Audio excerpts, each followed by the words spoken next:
একদিন বাড়িতে কেউ ছিল না, তাই পাশের বাড়ির এক আন্টি আমাকে তার বাড়িতে ডাকলেন। আমি ভাবলাম হয়তো তার কোনো কাজে সাহায্য দরকার, তাই আমি তার বাড়িতে গেলাম। সেখানে গিয়ে দেখি আন্টি লাল রং এর একটি সুন্দর শাড়ি পরে আছেন। এই শাড়িতে তাকে অনেক সুন্দর আর আকর্ষণীয় লাগছিল। তিনি আমাকে তার ঘরের ভিতরে নিয়ে গেলেন। তিনি বললেন, আমার বাসায় কেউ নেই, তাই তোমার একটু সাহায্য দরকার। তোমাকে কিছু নতুন বিষয় শিখাবো। তার কথাগুলো শুনে আমি কিছুটা অবাক হলাম, কিন্তু পরে বুঝলাম তিনি আমাকে কিছু কাজে সাহায্য করতে বলছেন। দিনভর ভীষণ ক্লান্ত ছিলাম, তাই আন্টি আমাকে তার ঘরে বিশ্রাম নিতে বলল। বিছানায় শুয়ে পড়তেই আমি গভীর ঘুমে আচ্ছন্ন হয়ে গেলাম। সকালে ঘুম ভাঙতেই দেখলাম দীপ্তি আন্টি আমার পাশে শুয়ে আছে, তার হাত আমার বুকের উপর রাখা। এমন অবস্থায় তাকে দেখে আমি একটু দূরে সরে গেলাম। মনে হলো হয়তো রাতে ঠান্ডা লাগায় সে পাশেই এসে শুয়ে পড়েছে, আর ঘুমের ঘোরে আমি তা বুঝতেই পারিনি। যেই আমি উঠলাম, আন্টিরও ঘুম ভাঙল। তখন আমি তাকে বললাম, দীপ্তি আন্টি, তুমি আমার পাশে কেন শুয়েছিলে? দীপ্তি আন্টি জবাব দিল, আমি আসলে বাইরে সোফায় শুয়েছিলাম, কিন্তু রাতে খুব ঠান্ডা লাগছিল, তাই তোমার পাশে এসে শুয়ে পড়েছি। এই বলে আন্টি আমাকে, আমাদের নতুন বাড়ির নির্মাণ প্রায় শেষ হয়ে আসছিল, তাই আমি প্রায়ই সেটি দেখতে যেতাম। নতুন বাড়িটি আমাদের মূল বাড়ি থেকে প্রায় 15 কিলো দূরে ছিল। একদিন সেখানে কাজ দেখতে গিয়েছিলাম, তখন পাশের বাড়ির একজন আন্টি প্রায়ই আমাকে চা বা পানি খাওয়ার জন্য ডাকতেন। তার এই আন্তরিক আমন্ত্রণে একদিন আমি তার বাড়িতে গেলাম। সেই দিন তিনি আমার সাথে অনেক কথা বললেন এবং কিছু নতুন বিষয় আমার সাথে শেয়ার করলেন। পাশের বাড়ির আন্টি বেশ আত্মবিশ্বাসী ভঙ্গিতে কথা বলছিলেন এবং তার শাড়ি কিছুটা ভিন্নভাবে পরা ছিল। বাড়িতে ঢোকার পর তিনি আমাকে চা খাওয়ার জন্য জিজ্ঞেস করলেন। আমি বললাম, আমি চা খাই না, কিন্তু তিনি জোর দিয়েই চা বানিয়ে দিলেন। যখন তিনি আমাকে চা দিলেন, তখন তার হাত আমার হাতে হালকা করে স্পর্শ করল। সেই মুহূর্তে আমি কিছুটা অদ্ভুত কিছু অনুভব করলাম, তবে আমি তখনও বিষয়টিকে মজা হিসেবেই নিয়েছিলাম। এরপর তিনি বললেন, আজ তুমি ঠিক সময়ে এসেছ। বাসায় কেউ নেই, আমার একটু সাহায্য দরকার। আমি ভাবলাম হয়তো কোনো কাজের সহায়তা দরকার, কিন্তু পরে তিনি আমাকে তার ঘরের দিকে নিয়ে গেলেন।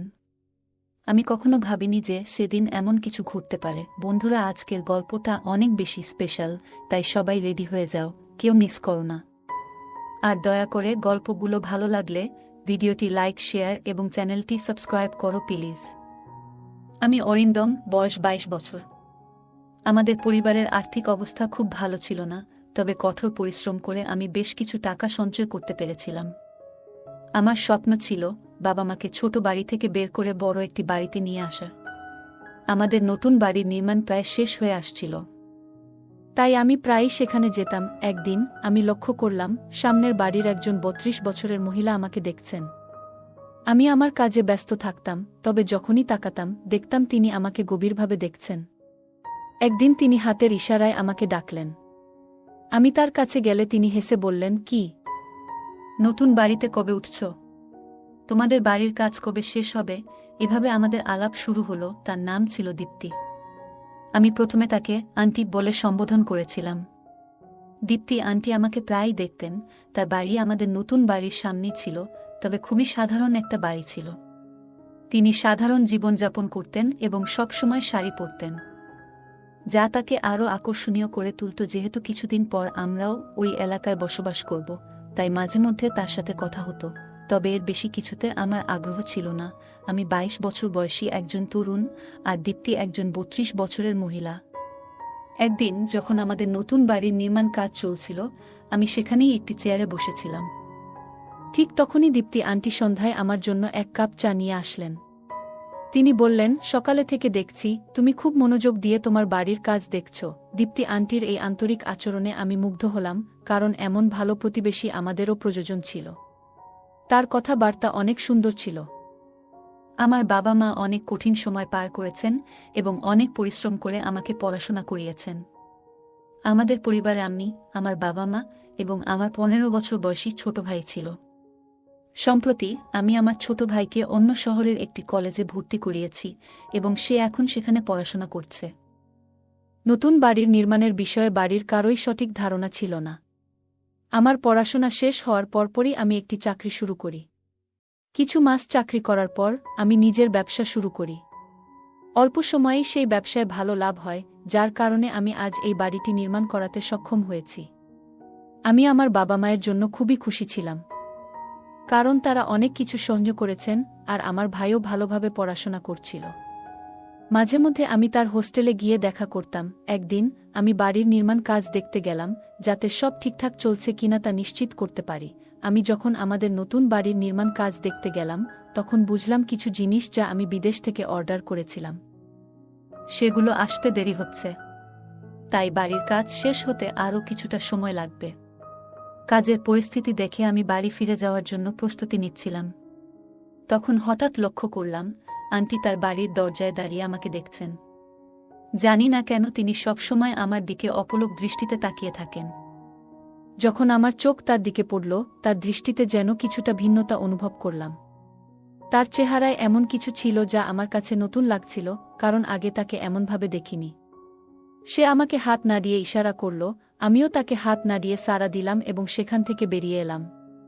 দীপতি আন্টির এই আচরণে আমি কিছুটা অবাক হলাম, কারণ আমাদের মধ্যে খুব বেশি আলাপ পরিচয় ছিল না, তবুও তিনি এমনভাবে আচরণ করছিলেন যা আমার কাছে কিছুটা অদ্ভুত লাগছিল। মনে হচ্ছিল তিনি আমাকে অনেক আগে থেকেই চিনেন। আমি যখনই নতুন বাড়ির নির্মাণস্থলে যেতাম, দীপ্তি আন্টি আমার সাথে কথা না বলে থাকতে পারতেন না। প্রতিবারই তিনি আমাকে চা বা নাস্তার জন্য ডাকতেন, তবে আমি সবসময় কোনো না কোনো অজুহাতে তাকে এড়িয়ে যেতাম। কয়েকদিন পর একদিন আমি আবার বাড়ির কাজ দেখতে বেরোলাম, তখন হঠাৎ করে প্রবল বৃষ্টি শুরু হলো। বৃষ্টি এতটাই জোরে হচ্ছিল যে গাড়ি চালাতে সামনের কিছুই দেখতে পাচ্ছিলাম না। ধীরে ধীরে যখন আমি বাড়ির কাছে পৌঁছালাম, তখন দেখলাম একটি ভয়ানক দৃশ্য। বাড়ির একটি দেওয়াল বৃষ্টির পানিতে ধসে পড়ে গেছে। নির্মাণ কাজ এখনও অসমাপ্ত ছিল, তাই বৃষ্টির তীব্রতা সেই কাঁচা কাজটি সহ্য করতে পারেনি। এই ক্ষতি দেখে আমি খুবই হতাশ হয়ে পড়লাম। বৃষ্টির কারণে সেই সময়ের সব শ্রমিকও চলে গিয়েছিল। আমি কোনো আশ্রয় খুঁজতে বাড়ির একটি অংশের পেছনে দাঁড়ালাম। বৃষ্টি এতটাই তীব্র ছিল যে বাড়ি ফেরার জন্য অপেক্ষা করা ছাড়া আর কোনো উপায় ছিল না। অনেকক্ষণ অপেক্ষা করেও বৃষ্টি কমছিল না এবং আমি বুঝতে পারছিলাম না কি করব। তখন বাড়িতে ফোন দেওয়ার চেষ্টা করলাম, কিন্তু নেটওয়ার্ক সমস্যার কারণে ফোন লাগছিল না। কিছুক্ষণ পরে হঠাৎ দেখি দীপ্তি আন্টি সামনের দিক থেকে ছাতা হাতে আমার দিকে আসছেন। সন্ধ্যা নেমে এসেছিল আর বৃষ্টির কারণে চারপাশ অন্ধকার ছিল। আন্টি এই হঠাৎ উপস্থিতি আমাকে কিছুটা অবাক করল। আন্টি একটি হাতে ছাতা এবং অন্য হাতে টর্চ নিয়ে ধীরে ধীরে আমার দিকে আসছিলেন। টর্চের আলো আমি তাকে স্পষ্টভাবে দেখতে পেলাম। সেই মৃদু আলোতে আন্টি একেবারেই আলাদা লাগছিল। সাধারণত তাকে শাড়িতে দেখতাম, কিন্তু আজ তিনি আধুনিক পোশাকে ছিলেন এবং তার ঠোঁটে লাল লিপস্টিক ঝলমল করছিল। এই নতুন রূপে তাকে আগে কখনো দেখিনি এবং তার দিকে তাকিয়ে আমি বিস্ময়ে তাকিয়ে রইলাম। ছাতাটি ছোট হওয়ায় তার শরীর কিছুটা ভিজে গিয়েছিল, আর সেই ভেজা অবস্থা তাকে আরও আকর্ষণীয় করে তুলেছিল। তাকে দেখে আমার দৃষ্টি বদলে যেতে থাকল। এত সুন্দর কাউকে আমি আগে কখনো দেখিনি। আন্টি এসে আমার হাত ধরলেন এবং কিছু না বলেই আমাকে তার বাড়ির দিকে নিয়ে যেতে লাগলেন। আমি কিছু না বলে তার পেছনে পেছনে চলতে থাকলাম। তিনি সামনে ছিলেন আর আমি পেছনে। তার প্রতিটি ভঙ্গিমা আমাকে মুগ্ধ করছিল। আগে কখনোই কোনো নারীর প্রতি এমন অনুভূতি জন্মায়নি আমার। আজ যেন নিজের আবেগ সামলানো কঠিন হয়ে পড়ল। দীপ্তি আন্টির উপস্থিতি, তার সৌন্দর্য আর এই বৃষ্টি, সবকিছু একসঙ্গে মিলে আমার মনে অদ্ভুত একটা প্রভাব ফেলছিল। ঠিক তখনই দীপ্তি আন্টি হঠাৎ আমার দিকে তাকিয়ে বললেন, অরিন্দম, বৃষ্টির মধ্যে এভাবে কি করছো তুমি? এমন মুষলধারে বৃষ্টি হচ্ছে, এখানে থেমে থাকাটা কি ঠিক? আমি দীপ্তি আন্টিকে বললাম, আমি আসলে বৃষ্টি কমার অপেক্ষা করছি, কারণ বাড়ি ফিরে যেতে অনেক দেরি হয়ে যাবে। এত জোরে বৃষ্টি হচ্ছে যে এখানেই দাঁড়িয়ে থাকতে বাধ্য হচ্ছি। আন্টি হাসতে হাসতে বললেন, অরিন্দম, আমি তোমার প্রতিবেশী। তুমি আমার সাহায্য নিতে পারো। প্রতিবেশীরা যদি কঠিন সময়ে পাশে না থাকে, তবে কবে থাকবে? আমি মুচকি হেসে তার কথা শুনছিলাম। তিনি বললেন, এ বাড়িকে নিজেরই মনে করো। কথা বলতে বলতে আমি নিচের দিকে তাকিয়েছিলাম, তবে যখন তার দিকে তাকালাম, তার রূপ দেখে আমার মধ্যে অদ্ভুত অনুভূতি হল। দীপ্তি আন্টির সৌন্দর্য আমাকে মুগ্ধ করছিল। তবে আমি নিজেকে সামলে নিলাম, কারণ জানতাম আন্টির বিয়ে হয়েছে। তখন আমি তাকে বললাম, আন্টি, আপনার সাহায্যের জন্য ধন্যবাদ। আন্টি হাসতে হাসতে বললেন, আমাকে আন্টি বলো না, এবং ভবিষ্যতে যদি কখনো আমার কোনো সাহায্য লাগে, তুমি করবে তো? আমি মাথা নেড়ে সম্মতি জানালাম।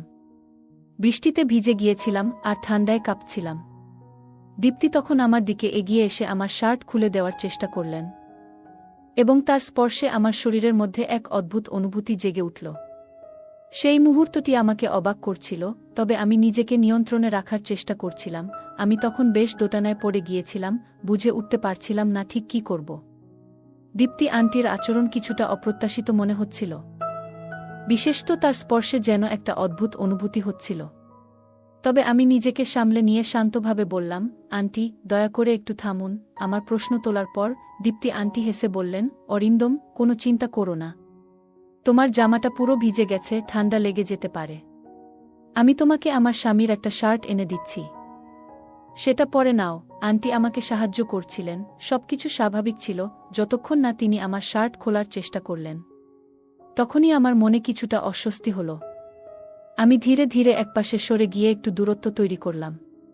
তিনি এরপর আরও কয়েকটা শার্ট নিয়ে এলেন, কিন্তু সেগুলোর কোনোটাই আমার গায়ে ঠিকমতো ফিট হচ্ছিল না। তখন আমি বিনয়ের সঙ্গে বললাম, আচ্ছা, আপনার কাছে যদি কোনো কাঁথা বা কম্বল থাকে সেটা দিলেই হবে। আন্টি আমাকে একটি কাঁথা এনে দিলেন এবং আমি সেটি নিয়ে তার বাড়ির সোফায় বসে পড়লাম। ঘড়ির দিকে তাকিয়ে দেখি রাত 11টা বেজে গেছে। বাড়ি ফেরার অনেক দেরি হয়ে গেছে। কিছুক্ষণ পর দীপ্তি আন্টি গরম স্যুপ নিয়ে এসে বললেন, অরিন্দম, এই স্যুপটা খেয়ে নাও, তোমার ভালো লাগবে। আমি তার হাত থেকে স্যুপ নিয়ে খেতে শুরু করলাম। মনিকার আতিথেয়তা আমার বেশ ভালো লাগছিল, আর স্যুপটা বেশ মজার ছিল।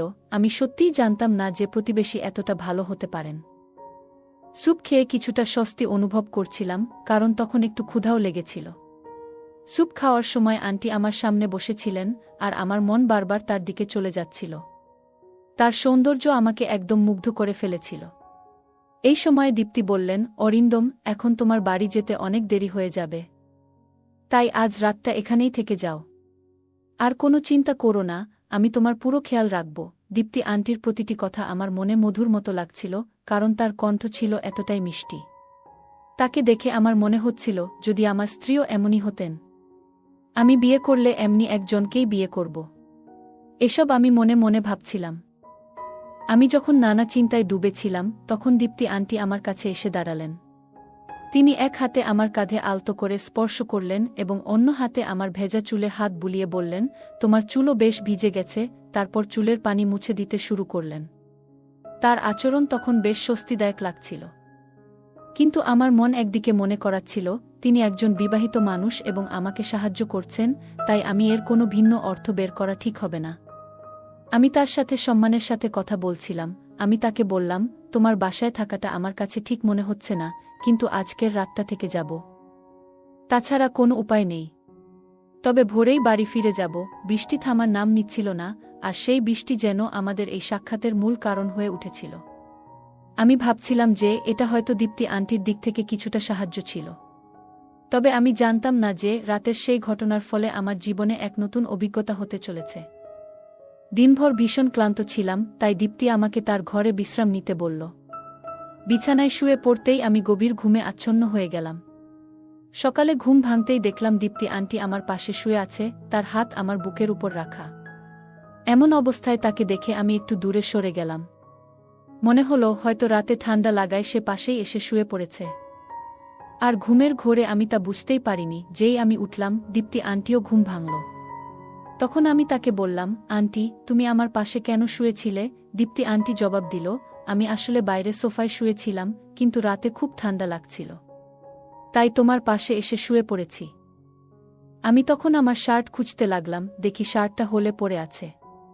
শার্ট পরে আমি তাড়াতাড়ি তার ঘর থেকে বেরিয়ে পড়লাম এবং গাড়িতে উঠে বাড়ির দিকে রওনা দিলাম। বাড়িতে পৌঁছে মাকে জানালাম যে রাতে প্রচণ্ড বৃষ্টি হচ্ছিল, তাই নতুন বাড়ির হোলে থাকতে হয়েছিল। আমি কিছুক্ষণ থেমে গিয়েছিলাম স্নান করার জন্য। বাথরুমে গিয়ে যখন শার্ট খুললাম, তখন আয়নায় যা দেখলাম তাতে আমি পুরোপুরি হতবাক হয়ে গেলাম। ভালো করে তাকাতেই বুঝতে পারলাম আমার বুকে লিপস্টিকের দাগ। আমি কিছুতেই বুঝতে পারছিলাম না এটা কিভাবে হলো বা কখন ঘটল। অনেক প্রশ্ন আমার মাথায় ঘুরপাক খেতে লাগল। আমি ভাবছিলাম, হয়তো দীপ্তি আন্টি আমাকে যে স্যুপ খাইয়েছিল, তার কারণে আমি গভীর ঘুমে আচ্ছন্ন হয়ে পড়েছিলাম। সেই ঘুমের মধ্যে কি এমন কিছু ঘটেছে যা আমি টের পাইনি? রাতের সেই পরিবেশ কিছুটা উত্তেজনাপূর্ণ ছিল, তবে দীপতি বিবাহিত, তাই আমি নিজের মনকে নিয়ন্ত্রণে রেখেছিলাম। কিন্তু যে ঘটনা ঘটেছিল তা থেকে বোঝা যাচ্ছিল হয়তো দীপ্তি আন্টি মনেও একই ধরনের চিন্তা ছিল। তিনি হয়তো আমাকে নিয়ে ভাবতেন। সেই দিন আমার সব কাজ শেষ করলাম, কিন্তু সারাদিন ধরে দীপ্তি আন্টির কথা, আগের রাতের স্মৃতি বারবার মাথায় ঘুরতে লাগল। তার আচরণও কিছুটা রহস্যময় ছিল, যেন সে কিছু বলতে চাইছে। আমার মনেও তাকে নিয়ে অনেক কথা জমা হচ্ছিল, কিন্তু আমি কিছু বলতে পারছিলাম না। সেই সুযোগটাই আমি পাচ্ছিলাম না। 2 দিন পর আমি বাড়ির কাজ দেখতে গেলাম।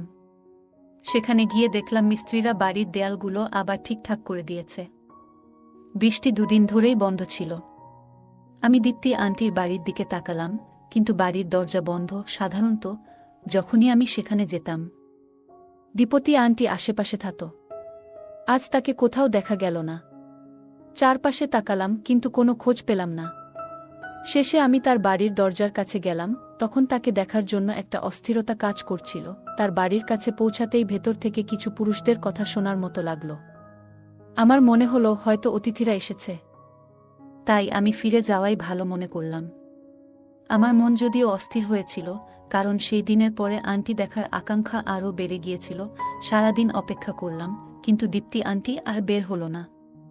সন্ধ্যার দিকে বাড়ি ফেরার পথে আমি আমার ভাই এর সঙ্গে দেখা করলাম। তাকে দেখে আমি অবাক হলাম, কারণ এ সময় তাকে এখানে দেখার কথা নয়। আমি গাড়ি থামিয়ে তার দিকে গেলাম। ভাই কিছুটা ভীত দেখাচ্ছিল। আমি জিজ্ঞাসা করলাম, তুমি এখানে কি করছো?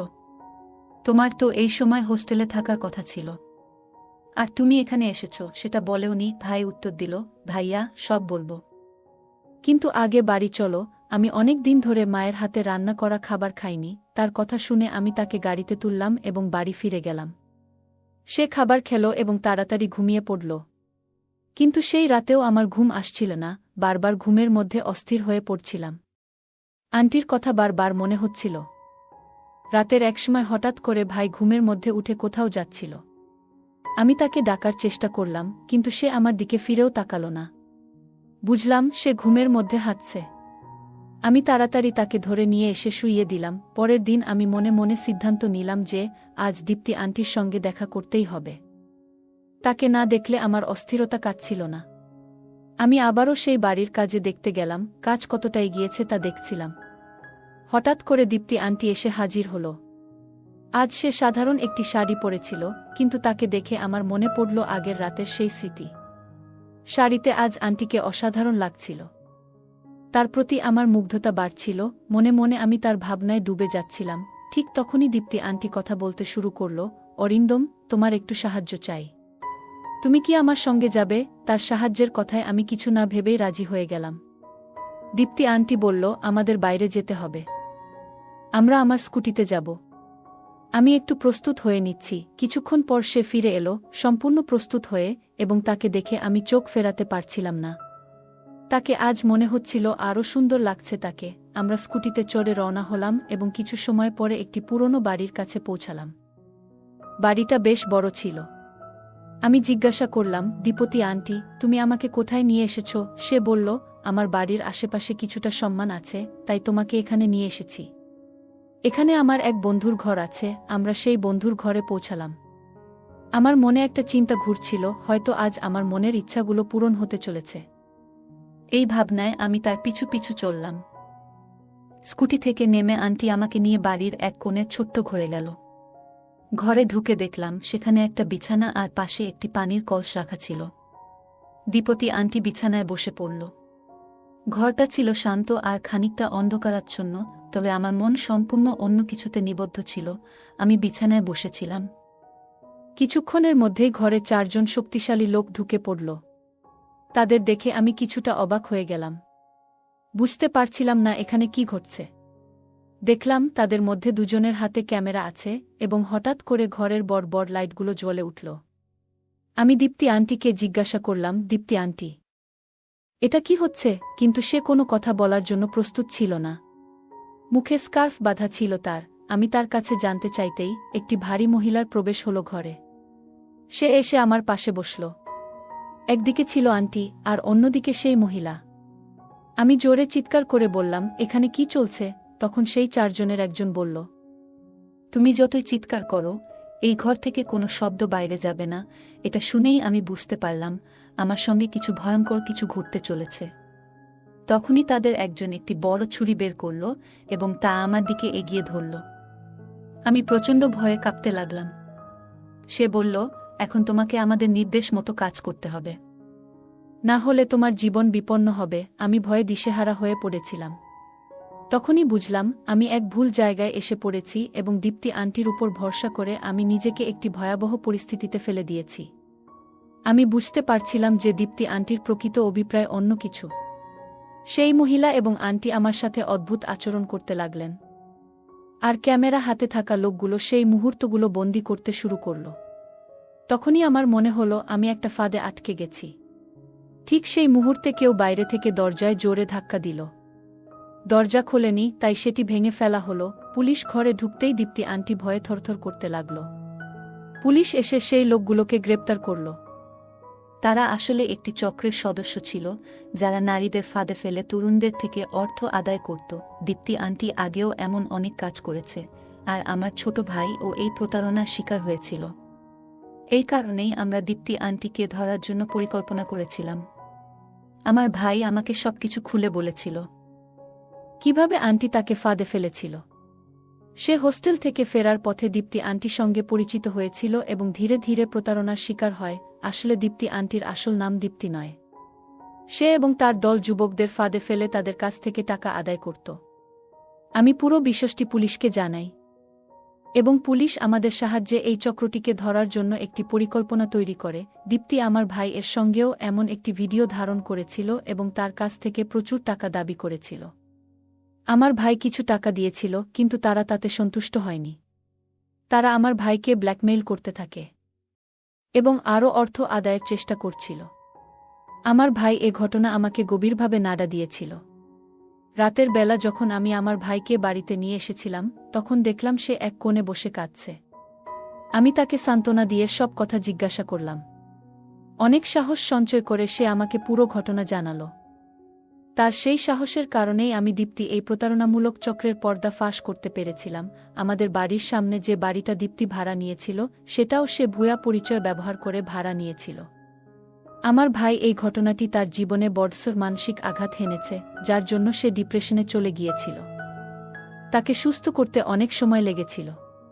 দীপতি এবং তার চক্রকে আমি আইনের আওতায় এনে ভালোভাবে শাস্তি দিতে পেরেছিলাম। সময়মতো সত্যটা জানতে পারায় আমি আমার ভাইকে এই ভয়ঙ্কর পরিস্থিতি থেকে উদ্ধার করতে সক্ষম হয়েছিলাম।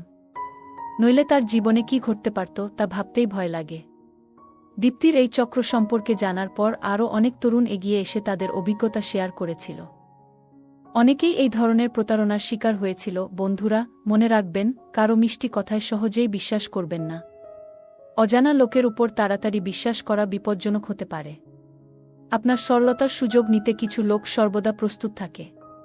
তাই সজাগ থাকুন, যাতে আপনার জীবনে অরিন্দমের মতো পরিস্থিতি না আসে। বন্ধুরা, যদি এই গল্পটি ভালো লেগে থাকে, তাহলে দয়া করে ভিডিওটি লাইক করুন এবং আমাদের চ্যানেলটি সাবস্ক্রাইব করুন। পাশে থাকা বেল আইকনটি প্রেস করুন, যাতে করে আমরা যখনই নতুন ভিডিও আপলোড করি, তার নোটিফিকেশন সবার আগে আপনার কাছে পৌঁছে যায়। ধন্যবাদ, দেখা হবে আমাদের পরবর্তী ভিডিওতে। সুনীলের হাতে পায়ে ধরে বলেছিলাম, আমাকে ছেড়ে দাও।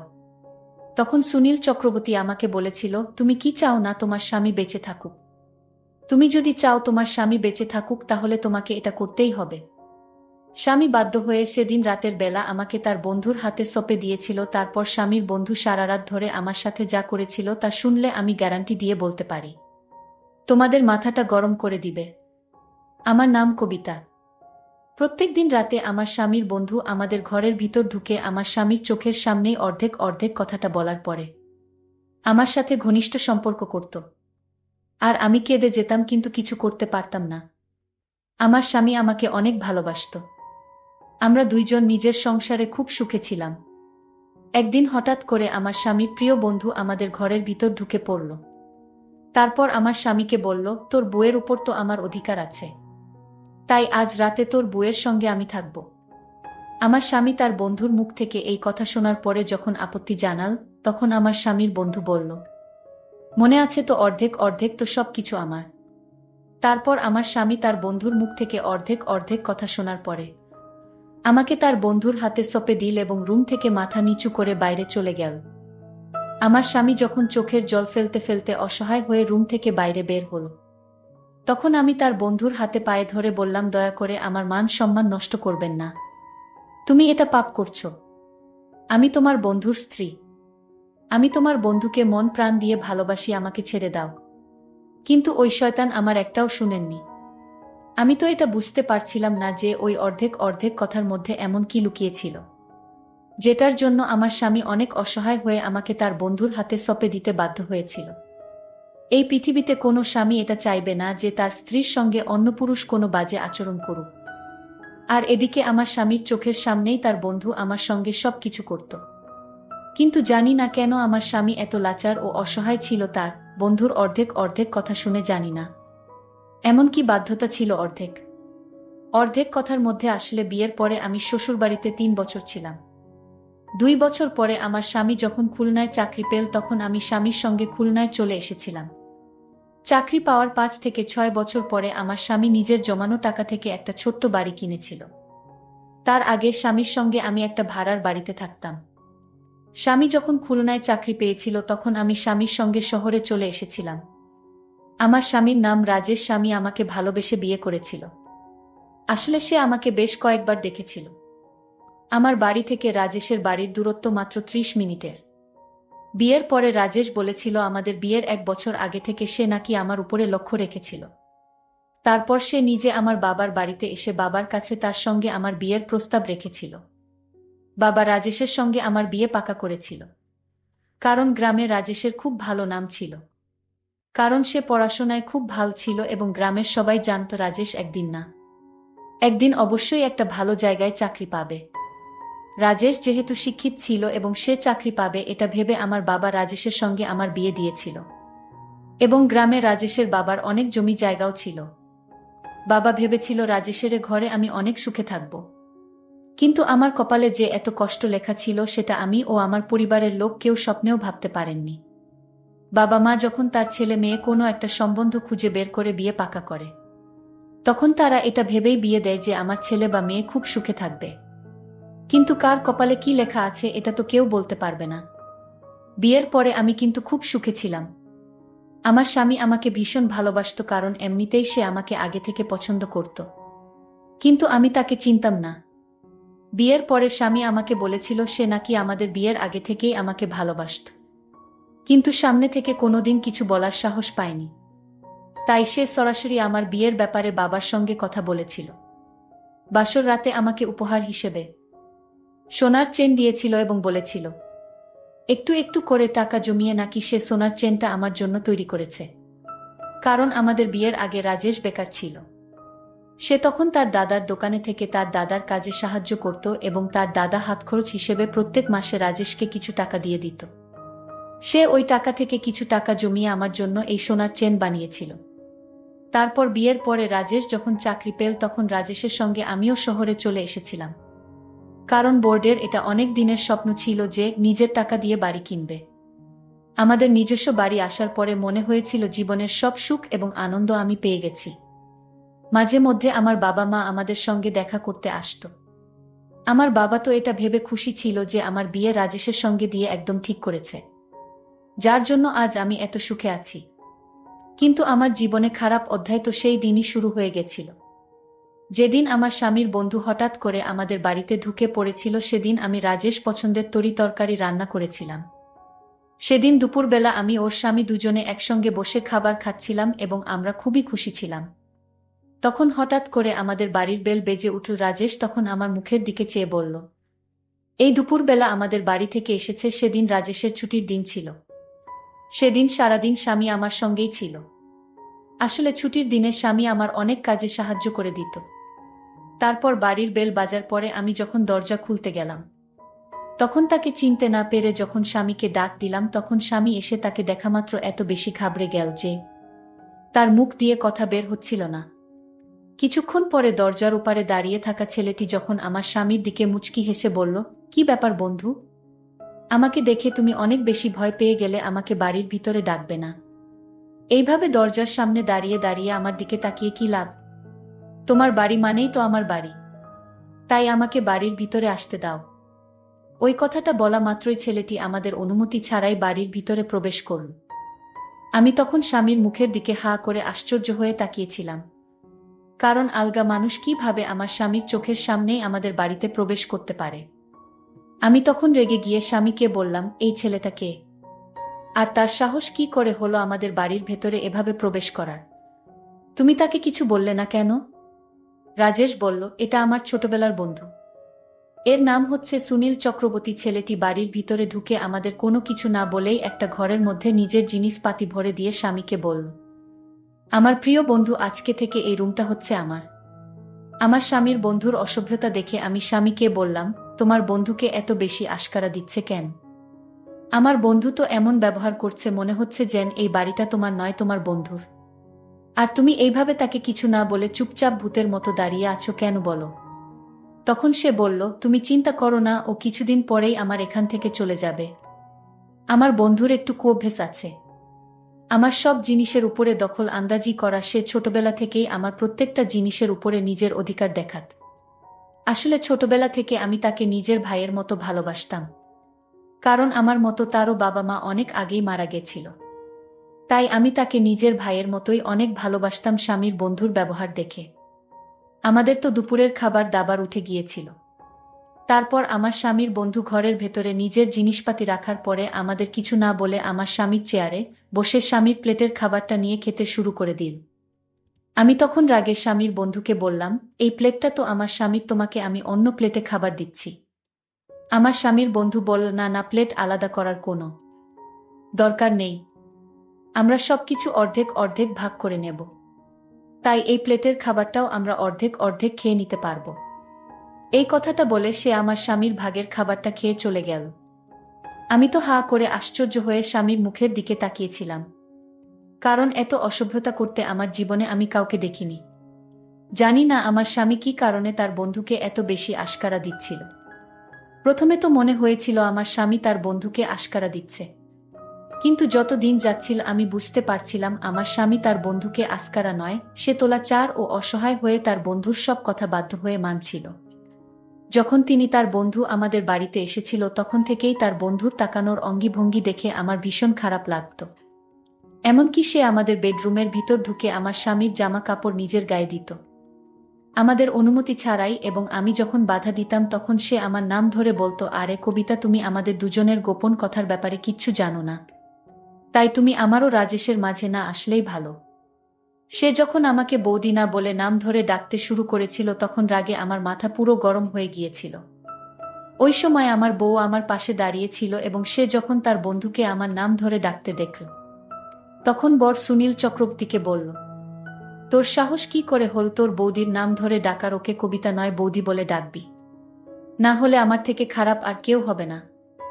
আমার স্বামীর বন্ধু তখন স্বামীর কাছে তার কানের কাছে গিয়ে আস্তে করে বলল, মনে আছে তো অর্ধেক অর্ধেক। সে যখন আস্তে করে আমার স্বামীকে অর্ধেক অর্ধেক কথা বলেছিল তখন আমি শুনতে পেয়েছিলাম, এবং না পেরে স্বামীকে পার্সোনাল ভাবে জিজ্ঞেস করেছিলাম যে তোমার বন্ধু প্রত্যেকটা কথায় অর্ধেক অর্ধেক কেন বলে?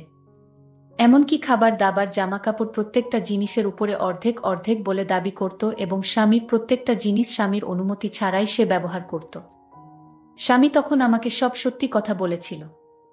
আসলে ছোটবেলায় সুনীলের সঙ্গে আমার স্বামী খুব ভালো বন্ধুত্ব ছিল, এবং তারা দুজনে ওই গ্রামের একজন গুরুজিকে খুবই মানত। এমনকি আমার স্বামী গুরুজির সামনে শপথ দিয়েছিল যে নিজের সুখ দুঃখ ভালো মন্দ সব কিছু নাকি তার বন্ধু সুনীলের সঙ্গে ভাগ করে নেবে। এবং সুনীল চক্রবর্তী ছোটবেলার সেই শপথ আমার স্বামীকে মনে করিয়ে তার কাছ থেকে সবকিছু আদায় করত।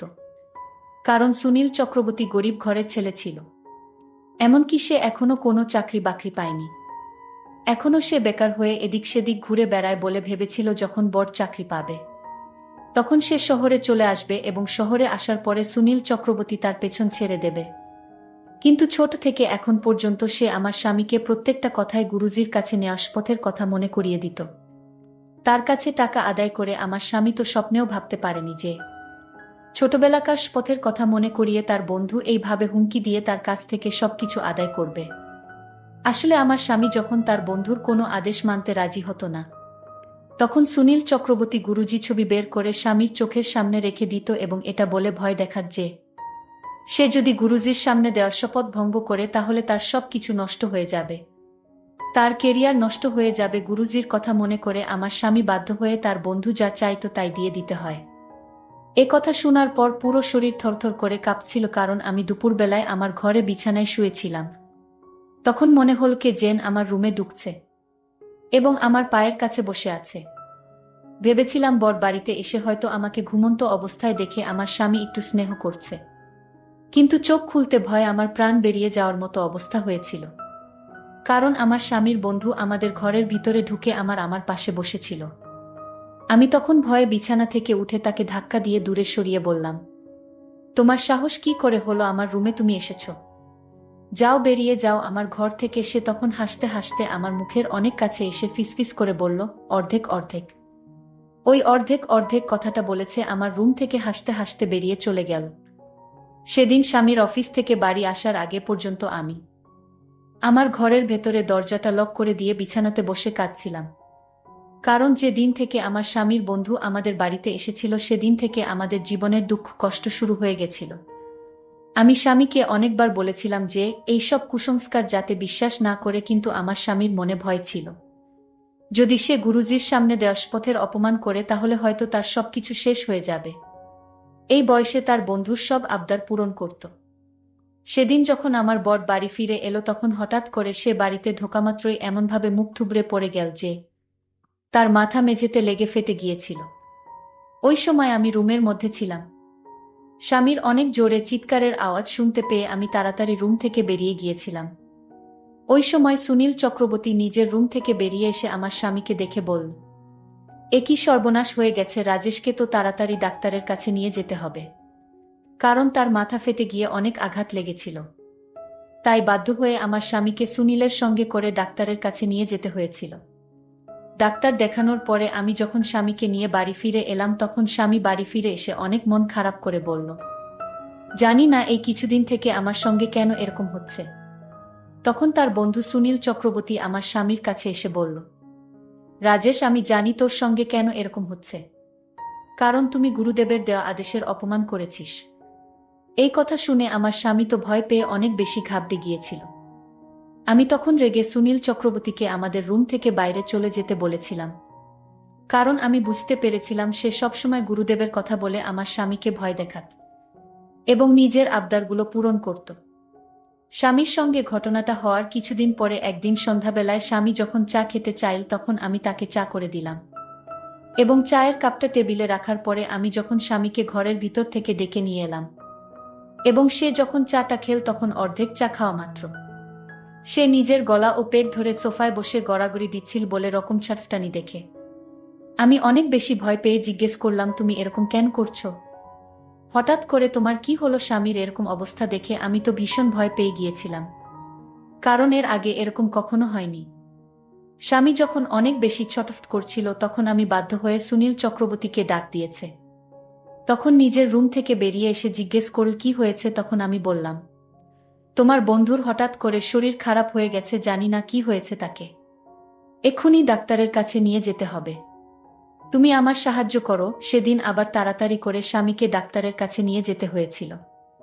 ডাক্তার দেখানোর পরে জানতে পারলাম কিছু বিষাক্ত জিনিসের জন্য তার গলা ও পেট অনেক জ্বালা করছিল। স্বামীর বারবার এরকম অবস্থা দেখে আমিও নিজের কথা বিশ্বাস করতে লেগেছিলাম। প্রথমে আমি ভাবতাম স্বামীর সঙ্গে যা হচ্ছে সেগুলো সব হয়তো ষড়যন্ত্র, কিন্তু বারবার একটা মানুষের সঙ্গে কাকতালীয় কিভাবে হতে পারে? ঠিক ওই সময় সুনীল চক্রবর্তী আমাকে বলল, এগুলো সব গুরুজির আদেশের অপমান করার ফল তোমরা ভোগ করছো। যতদিন গুরুদের কাছে নেওয়া শপথের পালন করবে না ততদিন তোমাদের জীবনে এরকম দুর্ঘটনা ঘটবে। সুনীলের কথা শোনার পরে আমার স্বামী বলছিল, তাহলে আমাকে কি করতে হবে? কারণ আমি আর এইভাবে ভয়ে ভয়ে বাঁচতে পারবো না। আমার কবিতার সুখের সংসারে শান্তি ফিরিয়ে আনার জন্য যা করতে হয় আমি করব। তখন সুনীল চক্রবর্তী মুচকি হেসে বলল, একটাই উপায় আছে, সেটা হচ্ছে অর্ধেক অর্ধেক। তুই যে শপথ গুরুজির কাছে নিয়েছিল সেটা পালন করতে হবে, তবে তুই এই শান্তি ফিরে পাবে তার সুস্থ হওয়ার পরে। আমার স্বামী তার সম্পত্তি, বাড়িঘর সবকিছু তার বন্ধু ও নিজের নামে অর্ধেক অর্ধেক করেছিল। এদিকে আমি স্বামীকে এই কথাটা বলিনি যে তার বন্ধু প্রত্যেক দিন আমার ঘরে এসে আমার সঙ্গে নোংরামি করার চেষ্টা করে, কারণ আমি যখন প্রথমে আমার স্বামীকে সুনীলের ব্যাপারে বলেছিলাম যে তার বন্ধু মোটেই ভালো মানুষ নয়, সে আমার উপরে নোংরা নজর দিয়েছে। কিন্তু তখন আমার স্বামী আমার কথার অত গুরুত্ব দিইনি, কারণ আমার স্বামী নিজেও ভাবতে পারেননি যে তার বন্ধু আমার সঙ্গে এত খারাপ আচরণ করতে পারে। সেই সময় যদি আমার স্বামী নিজের মনে একটু সাহস করে সুনীল চক্রবর্তীকে ঘর থেকে বের করে দিত, তাহলে আমাদের আজ এত খারাপ অবস্থা হতো না। কিন্তু আমার স্বামী গুরুজির উপর এত বেশি অন্ধ বিশ্বাস করেছিল যে সে ভয় পেয়ে নিজের সব কিছু ত্যাগ করতে রাজি হয়ে গেছিল। আমার বোনের উপর দিয়ে ওই সময় অনেক বেশি দুর্যোগ যাচ্ছিল।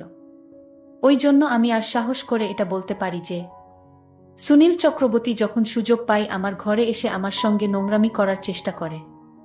কারণ এইসব শোনার পরে আমার স্বামী হয়তো আরও বেশি ভেঙে পড়ত। কিন্তু আমার স্বামী যখন তার সব সম্পত্তি ও বাড়িঘর সুনীলের নামে অর্ধেক করে দিয়েছিল, তারপরে কিন্তু সুনীল চক্রবর্তী সুযোগ পেলে আমার ঘরের ভিতরে এসে কখনো বা আমার শাড়ির আসল নিয়ে টানাটানি করত।